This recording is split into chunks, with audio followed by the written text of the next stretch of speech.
দর্শক অসময়ে যদি ঝাল বাটা, সরিষা বাটা এবং হালকা লবণ দিয়ে যদি আমরা খাওয়া হয় কেমন হবে বলেন তো? অনেক ভালো, তাই না? জিভের জল চলে এসেছে। হ্যাঁ, জিভের জল তো অবশ্যই আসবে।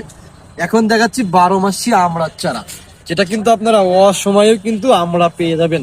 এখন কিন্তু শীতের মৌসুম, এবং এই শীতের মৌসুমে দেখেন কি পরিমাণের ফুল এসেছে আমাদের এই গাছগুলো। এবং এই গাছগুলো কিন্তু প্রত্যেকটা গ্রাফটিং করা, দেখেন এই যে গ্রাফটিং করা সুন্দর চারা।